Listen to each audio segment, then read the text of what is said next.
Detail में बताऊंगा कैसे आपको नॉर्मली कैसे ऑर्निंग और कैसे फिजिकल को पढ़ना है। अभी ये कॉन्सेप्ट आपको टीचर ही समझा सकता है, आपको पढ़ के वैसे नहीं आएगा। और ज़्यादा लगाया, थ्योरी ज़्यादा पढ़ी है, कॉन्सेप्ट ज़्यादा सीखे। बेस्ट वे आप रिएक्शन याद करने का कन्वर्जन कीजिए, जो एनसीईआरटी ने क्वेश्चन आप देखेंगे जो ए की वैल्यू है, मैंने वैल्यू तक याद कर ली थी क्योंकि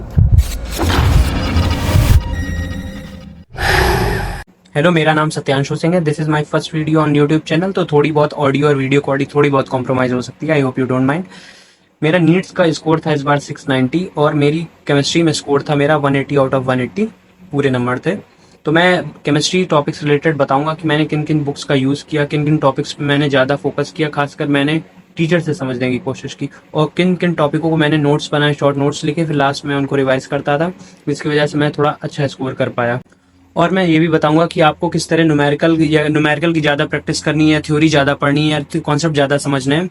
और ये वीडियो थोड़ा लंबा रहेगा, मैं डिटेल में बताऊंगा कैसे आपको इनऑर्गेनिक, कैसे ऑर्गेनिक और कैसे फिजिकल को पढ़ना है अच्छी तरीके से। अगर आप ये पूरा अच्छे से देख लेंगे, आप आराम से केमिस्ट्री में अच्छा स्कोर कर लेंगे। तो सबसे पहले बात करेंगे इनऑर्गेनिक केमिस्ट्री की। इनऑर्गेनिक केमिस्ट्री में स्टूडेंट्स काफ़ी ज़्यादा परेशान रहते हैं कि काफ़ी पोर्शन याद करने वाला होता है। नो डाउट काफ़ी पोर्शन याद करने वाला होता है, बट सारा पोर्शन याद करने वाला नहीं होता है। इसमें जैसे कुछ टॉपिक आएंगे, आपको थोड़ा कॉन्सेप्ट सीखने पड़ेंगे, और कुछ पोर्शन में आपको टोटली मेमोराइज करना पड़ेगा। उसमें आपको कुछ ऐसा कुछ नहीं कॉन्सेप्ट बनाना पड़ेगा। जैसे कॉन्सेप्चुअल केमिस्ट्री में आएगा हमारा पीरियोडिसिटी आएगा, केमिकल बॉन्डिंग आएगा, और 12th में हमारा कोऑर्डिनेशन आएगा। ये वो टॉपिक हैं, आप मेरा सजेशन है कि जब आपको क्लास में पढ़ाया जाए तभी आपको सीखना है, क्योंकि ये पोर्शन है कि आप घर पे आके फिर ये ऐसे बाद में समझ नहीं सकते हैं, या कि बार बार रिवीजन करेंगे तो समझ में आ जाएगा, ये नहीं। ये आपको तभी क्या कहते हैं, क्लास में प्रॉपर पढ़ाई, मतलब जब टॉपिक पढ़ाया जाए तब आपको समझना है, प्रॉपर उसके नोट्स बनाने हैं, क्या कॉन्सेप्ट आपको, एक कीवर्ड्स हैं, कुछ की लाइन है जो आपको उस वक्त तुरंत ही लिखनी है, जो अपने समझने के लिए आसान हो। ये आप इन सब चैप्टरों पे कोशिश कीजिए कि टीचर ही जो पढ़ा रहा है उनके नोट्स हो, आप प्रॉपर उन्हीं से पढ़िए, क्योंकि वही सबसे बेस्ट वे रहेगा इन सब चैप्टर को कमांड करने का। और रही बात क्या कहते हैं ब्लॉक केमिस्ट्री की, ब्लॉक केमिस्ट्री में आप कोशिश कीजिए, टीचर पढ़ाता भी है, पर आप कोशिश कीजिए कि एनसीईआरटी की रीडिंग खुद से लगाइए।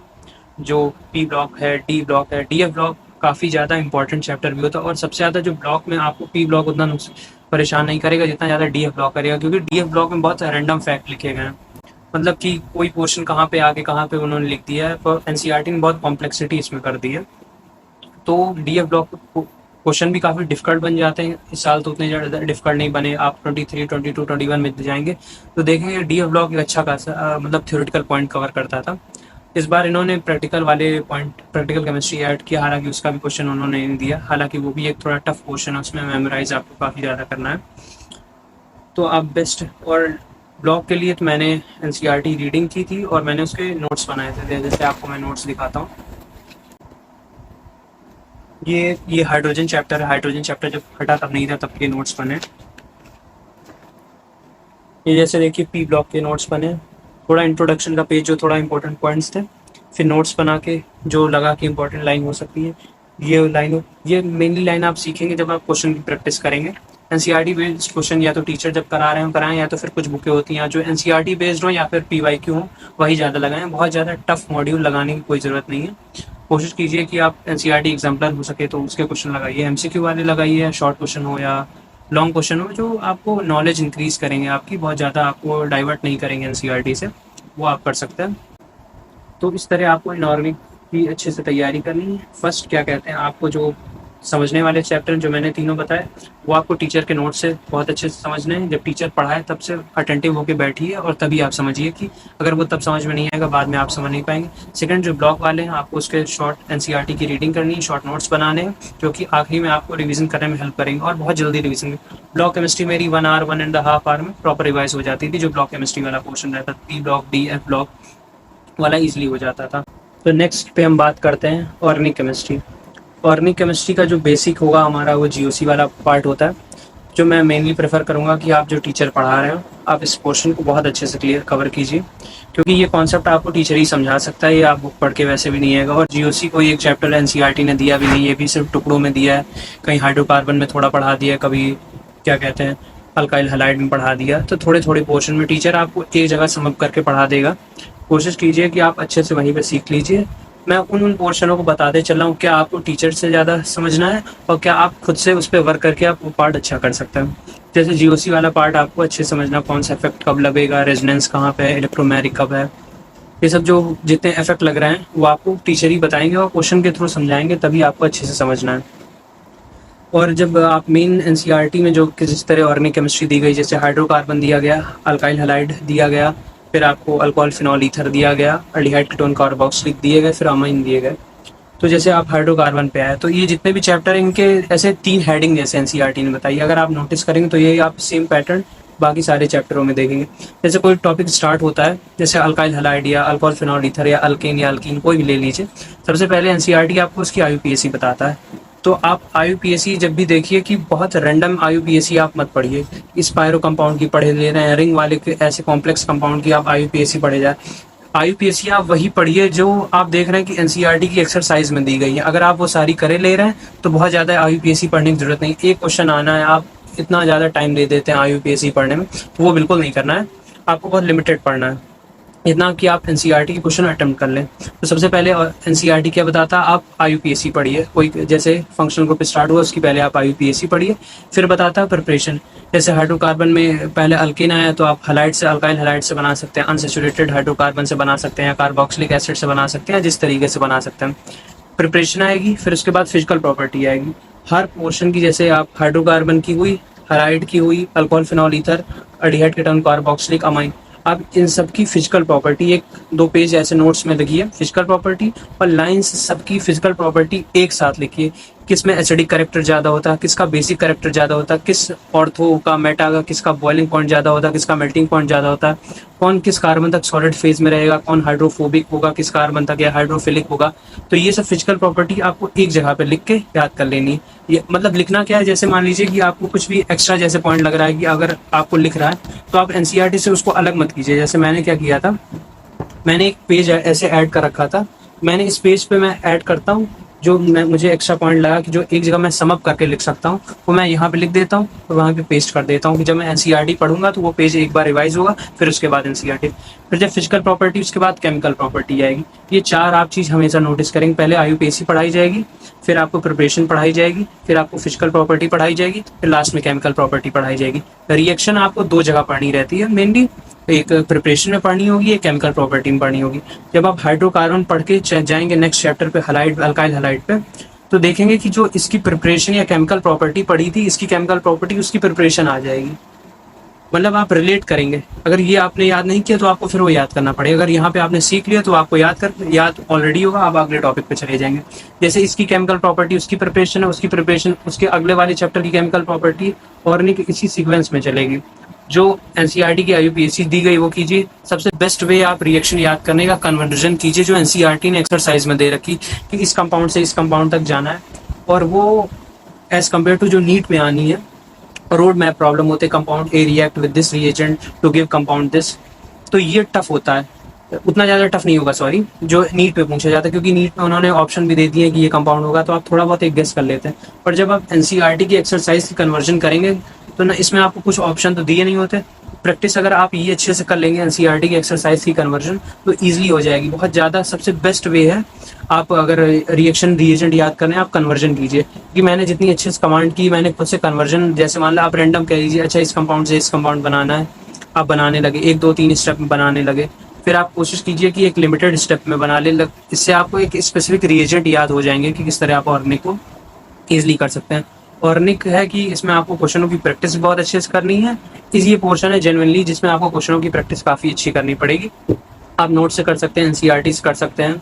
एनसीईआरटी एग्जाम्पलर पे अगर चले जाएं, अगर आपके पास टाइम बचता है तो थोड़ा जो क्या कहते हैं एनसीईआरटी बेस्ड जो क्वेश्चन जो बुक रहती हैं उनसे आप क्वेश्चन प्रैक्टिस कर ले। पहले फिलहाल आपको एनसीईआरटी की एक्सरसाइज और सॉल्व एग्जाम्पल करने हैं। और मेनली जैसे कुछ पोर्शन रहते हैं जीओसी में, आइसोमेरिज्म हुआ, आइसोमेरिज्म आपको बहुत रैंडम में नहीं जाना है, बच्चा आइसोमेरिज्म में कंफ्यूज होता है। एनसीईआरटी ने कुछ एग्जाम्पल दे रखे हैं अपने बुक ही में, और कुछ टेक्स्ट में ही उन्होंने जो एग्जाम्पल पूछ रखे हैं, आप उन्हीं के आइसोमर कितने बनेंगे, कितने वो होंगे, आप वैसे सिंपली याद कर लीजिए। मतलब बहुत एक्स्ट्रा आइसोमर याद करने की ज़रूरत नहीं है जो PYQ आ चुके थे। और PYQ भी बहुत पहले के नहीं लगाने, आपको PYQ सिर्फ जब से NTA एग्ज़ाम करा रहा है 2019 से या 20 के बाद से, तभी 3-4 साल 5 साल के आपको लगाने हैं। बहुत पुराने PYQ बिल्कुल नहीं लगाने हैं, ना इनऑर्गेनिक में लगाने, ना ऑर्गेनिक लगाने, ना आने वाले अभी जो बताऊंगा फिजिकल में लगाने। तो ये बात हो गई क्या कहते हैं ऑर्गेनिक की। आप इस तरह अगर ऑर्गेनिक करेंगे सिंपली तो आसानी से आप अच्छा स्कोर कर लेंगे। पहली बात, जो बेसिक वाला पार्ट है वो आपको टीचर से फोकस कराना, चाहे इनऑर्गेनिक हो या चाहे ऑर्गेनिक हो। और जो मैंने टॉपिक बताया जिसमें आप खुद से एफर्ट डाल सकते हैं, जैसे ये वाले पोर्शन में आप केमिस्ट्री कई बार एनसीईआरटी पढ़नी पड़ेगी, कई बार पढ़नी पड़ेगी। मैं बताता हूँ मैंने किस तरह ऑर्गेनिक पढ़ी थी। ये मेरी बुक है ऑर्गेनिक की, काफ़ी पढ़ गई है, वो बता रहा है काफ़ी बार पढ़ी गई है। जैसे चैप्टर स्टार्ट हुआ उसके पहले एक पेज ऐड है, जो बेसिक है, जो मुझे तो लगा कि जो मुझे लिख लेना चाहिए वो मैंने ऐड कर दिया। इस तरह इसी चैप्टर पे नहीं है, ये देखिए बीच में ऐड है, थोड़ा थोड़ा बहुत मैंने लिखते चला गया था। मैंने देखिए सॉल्व एग्जाम्पल भी काफ़ी डिटेल में क्या कहते हैं पढ़ता था, तो बहुत ज़्यादा ये नहीं कि आप सब इजली लाइन सारी मार्क कर लीजिए, कई बार पढ़िए समझिए फिर मार्किंग कीजिए। कि ये नहीं कि सारे, ये जो आखिरी में थ्योरी वाला पोर्शन रहेगा ये आपको जैसे याद करना पड़ेगा, और एक दो बार आप, एक्चुअली मैंने याद किया था मेनली, आप एनसीईआरटी एग्जाम्पलर पढ़ेंगे तो उसमें काफ़ी मैचिंग वाले पोर्शन, काफ़ी अच्छे क्वेश्चन दिए होते हैं आखिरी में। एनसीईआरटी एग्जाम्पलर आप ये नहीं कि 10-15 स्टार्टिंग में एमसीक्यू दे देते हैं, 1 आंसर करेक्ट वाले या मोर देन 1 आंसर करेक्ट वाले। आप शॉर्ट वाले पढ़िए, लॉन्ग वाले पढ़िए, वो आएंगे नहीं, पर वो जो छोटे छोटे पॉइंट होते हैं वो आपकी काफ़ी नॉलेज इन्हेंस करेंगे। मैचिंग दी होती, मैचिंग हालांकि एनसीईआरटी में इस तरह डायरेक्टली तो नहीं, पर एनसीईआरटी एग्जाम्पलर में मैचिंग फॉर्म में काफ़ी क्वेश्चन पूछे जाते हैं, और नीट में भी उसी तरह की मैचिंग आती है, तो आप प्रैक्टिस उससे कर लीजिएगा। जैसे ये नेक्स्ट चैप्टर स्टार्ट हुआ, ये चैप्टर के लास्ट में मैंने किया, अब ये चैप्टर स्टार्ट हुआ, मैंने पेज ऐड किया। अगर मुझे इसी तरह आप हर पेज में देखेंगे कि स्टार्टिंग में मैंने पेज ऐड कर रखे हैं, कि जैसे मान लो कुछ एक्स्ट्रा पॉइंट हो, मैं एनसीईआरटी के अलावा इसके मैंने कोई नोट्स नहीं बनाए थे, जो मैंने सिंपली जो लिखा था वहीं पे सामने लिख लिए थे, जो मुझे लगा एक पेज ऐड करके, और बाकी मैं एनसीईआरटी से पढ़ रहा था। तो ये बात रही ऑर्गेनिक की। अब हम बढ़ते हैं अपने लास्ट पोर्शन फिजिकल केमिस्ट्री में। फिजिकल केमिस्ट्री में जो सबसे ज़्यादा पोर्शन आता कवर करता है हमारे नीट के एग्जाम में, क्योंकि सबसे ज़्यादा number of question physical chemistry से आता है, इसलिए बच्चा इसको काफ़ी ज़्यादा फोकस करता है और न्यूमेरिकल प्रैक्टिस बहुत ज़्यादा करता है, जो कि मैंने नहीं किया था। मैंने न्यूमेरिकल आखिरी के 1-2 महीने में पढ़े थे। मैं बताऊंगा कैसे मैंने न्यूमेरिकल की प्रैक्टिस की थी। आप पहले स्टार्टिंग में क्या कीजिए, जो थ्योरी वाला पोर्शन है फिजिकल में अच्छे से कवर कीजिए, क्योंकि न्यूमेरिकल इस बार सेक्शन ए में 1 आया था, सेक्शन बी में 5-6 क्वेश्चन आए थे, टोटल 6-7 क्वेश्चन आए थे, और लास्ट ईयर थे 4-5 आए थे, उससे पहले 4-5 आए थे। न्यूमेरिकल 4-5-6 से ज़्यादा न्यूमेरिकल नहीं आ रहा है, तो आप बहुत ज़्यादा न्यूमेरिकल लगा के टाइम वेस्ट मत कीजिए। न्यूमेरिकल आपको बहुत प्रैक्टिस करनी तो फिजिक्स में कर लीजिए। केमिस्ट्री में इस टाइम एनटीए का जो पैटर्न है, इस बार भी या लास्ट ईयर से पेपर थोड़ा टफ भी रहता था, न्यूमेरिकल नहीं पूछता था, बहुत लिमिटेड पूछता था। वो न्यूमेरिकल लगभग सॉल्व एग्जाम्पल के कुछ पूछ लेता था, एक्सरसाइज के पूछ लेता था, बहुत लिमिटेड पूछता था। तो आप बहुत बेफालतू की मॉड्यूल या इधर उधर के क्वेश्चन मत लगाइए। मैं किसी स्पेसिफिक मॉड्यूल को नहीं कह रहा, मैं लगभग हर कोचिंग बता रहा हूँ कि मॉड्यूल के बहुत टफ क्वेश्चन मत लगाइए, सिंपल क्वेश्चन लगा लीजिए। आप कोशिश कीजिए कि सबसे पहले एक्सरसाइज के लगाइए, न्यूमेरिकल सॉल्व एग्जाम्पल लगाइए, अगर ये हो जाए तब आप किसी पे जा सकते हैं। और फिजिकल केमिस्ट्री की पीवाईक्यू भी बहुत लिमिटेड लगानी है, एनटीए की बस लगाने हैं आपको, बहुत पुराने पीवाईक्यू भी नहीं लगाने, क्योंकि पहले 2016-17 सब में न्यूमेरिकल बहुत ज़्यादा भी होते थे और बहुत टफ भी होता था, तो कट ऑफ भी उस हिसाब से लो रहती थी। तो जैसे जैसे पैटर्न बदल रहा है आपको उसी पैटर्न पढ़ना है। न्यूमेरिकल की प्रैक्टिस नॉर्मल करनी, बहुत ज़्यादा नहीं करनी, इतनी करनी कि आप एनसीईआरटी की एक्सरसाइज और सॉल्व एग्जाम्पल कर लें। थ्योरी पोर्शन आपको बहुत अच्छे से कवर करना है। फिजिकल में जो न्यूमेरिकल पोर्शन आपको कुछ नहीं, एक बार टॉपिक समझना है टीचर से, फार्मूला शीट तैयार करनी है आप अपनी, उन्हीं फार्मूला के बेसिस पे आप एनसीईआरटी के न्यूमेरिकल लगा लीजिए। सिंपली जो एक्सरसाइज है बस आप उसका कॉन्सेप्ट समझ लीजिए, क्वेश्चन समझा क्या रहा है, क्योंकि उनमें न्यूमेरिकल वैल्यू ऐसी रखी जाएगी, कैलकुलेशन बहुत करनी पड़ेगी, वो आपको नहीं करनी, क्योंकि नीट में वैसी कैलकुलेशन नहीं देंगे, क्योंकि उनको भी पता बहुत लिमिटेड टाइम रहता है, तो बच्चा इतना ज़्यादा नहीं कर पाएगा। तो वो ऐसी न्यूमेरिकल वैल्यू देते हैं जो सीधे डिवाइड हो जाए, मल्टीप्लाई हो जाए, वो ऐसी कोई डिफरेंट वैल्यू नहीं देते हैं। तो फिजिकल के लिए यही रहेगा कि आप थोड़ा नॉर्मल पढ़िए और थ्योरी पे इसमें बहुत ज़्यादा फोकस कीजिए, क्योंकि अब आप देख रहे हैं 50 में से 40 क्वेश्चन जो आ रहे हैं, 40-42 क्वेश्चन जो थ्योरी आ रही है, चाहे फिजिकल हो, ऑर्गेनिक हो, इनऑर्गेनिक हो, तो न्यूमेरिकल बहुत ज़्यादा मत कीजिएगा। मैंने देखा है कि बच्चे न्यूमेरिकल की प्रैक्टिस बहुत ज़्यादा करते हैं, कहाँ कोई बुक पा गया किसी बुक से न्यूमेरिकल, वो बिल्कुल आपको नहीं करना, बिल्कुल मैंने नहीं किया था। मैंने बस क्या किया था, मुझे पहले से नॉर्मल फिजिकल थोड़ी बहुत आती थी, मैंने लास्ट के कुछ मंथों में जो सॉल्व एग्जाम्पल होते हैं वो मैंने कई बार लगा के देख लिए थे। लगभग कुछ जो ऐसे डिफिकल्ट होते थे, जैसे एक अर्हीनियस वाला क्वेश्चन आप देखेंगे जो ए की वैल्यू है, मैंने वैल्यू तक याद कर ली थी, क्योंकि 22 या 21 में एक बार मेरा क्वेश्चन गलत हो चुका था, स्ट्रक्चर ऑफ एटम का था, जो ब्रॉडकास्टिंग वाला एक लेमडा वाला था, उन्होंने सीधे एक वैल्यू दे दी थी, मतलब उन्होंने सिंगल डिजिट तक चेंज नहीं की थी, डेसिमल सेम वैल्यू दे दी थी। और उसके नेक्स्ट ईयर उन्होंने केमिकल काइनेटिक्स में हालांकि उन्होंने एक आंसर गलत दे दिया था, पर मैंने ये पैटर्न नोटिस कर लिया था कि जो एनटीए दे रहा है वो सीधे न्यूमेरिकल हमारे सॉल्व्ड एग्जाम्पल से उठा रहा है या फिर एक्सरसाइज से दे देता है, सेम कॉन्सेप्ट से दे देता है, वो बहुत ज़्यादा इधर उधर का कॉन्सेप्ट नहीं घुमाता। तो फिजिकल के लिए सबसे बेस्ट वे है आप न्यूमेरिकल कम से कम लगाइए, थ्योरी बहुत ज़्यादा अच्छे से पढ़िए, कॉन्सेप्ट बहुत सीखिए। सोल्यूशन में चैप्टर में जैसे आप एलिवेशन बॉइलिंग पॉइंट या फिर कौन से कंपाउंड में सबसे ज़्यादा डिप्रेशन फ्रीजिंग पॉइंट होगा, आई वांट ऑफ फैक्टर, ये सब कॉन्सेप्ट आप सीख लीजिए। थर्मोडायनेमिक्स में भी आप थ्योरी अच्छे से पढ़िए। बच्चा फिजिकल 11th का पहला पार्ट नहीं पढ़ता है, उसकी यही सबसे बड़ी गलती रहती है कि वो थर्मोडायनेमिक्स और इक्विलिब्रियम चैप्टर की रीडिंग ही नहीं लगाता। बेसिक रीडिंग लगाइए, उससे बहुत अच्छे क्वेश्चन बन जाते हैं। अगर बन गए तो आप जल्दी सॉल्व नहीं हो पाएंगे, तो आप रीडिंग लगाइए। अगर आपको बच जाता है टाइम तो न्यूमेरिकल लगाना हो तो आप एग्जाम्पल नो डाउट लगा लीजिए। और बस यही है, यही कुछ सिंपल स्टेप्स हैं जो आप फॉलो करके ईजिली केमिस्ट्री में नंबर ला सकते हैं। देखिए जैसे 180 आए तो 180 कोई टारगेट नहीं होता है। 180 में आप उस वक्त पेपर आप क्या सोच रहे हैं कि किस माइंडसेट से आप पेपर देने का, आप ज़्यादा स्ट्रेस में तो नहीं है। और नो डाउट आपका थोड़ा लक भी होता है कि क्योंकि 180 मार्क्स ऐसे, चाहे जितना भी आसान पेपर हो 180 मार्क्स कभी नहीं आते, थोड़ा लक फैक्टर हमेशा रहता है। पर आप ये स्ट्रेटजी आप सिंपल इसी उसको फॉलो करके 160 170 नंबर आप इजीली स्कोर कर सकते हैं। तो फिर नेक्स्ट वीडियो में बताऊंगा कि आप बायो में किस तरह अच्छे स्कोर कर सकते हैं। तो यही था आज का वीडियो, आई होप आपको अच्छा लगा होगा।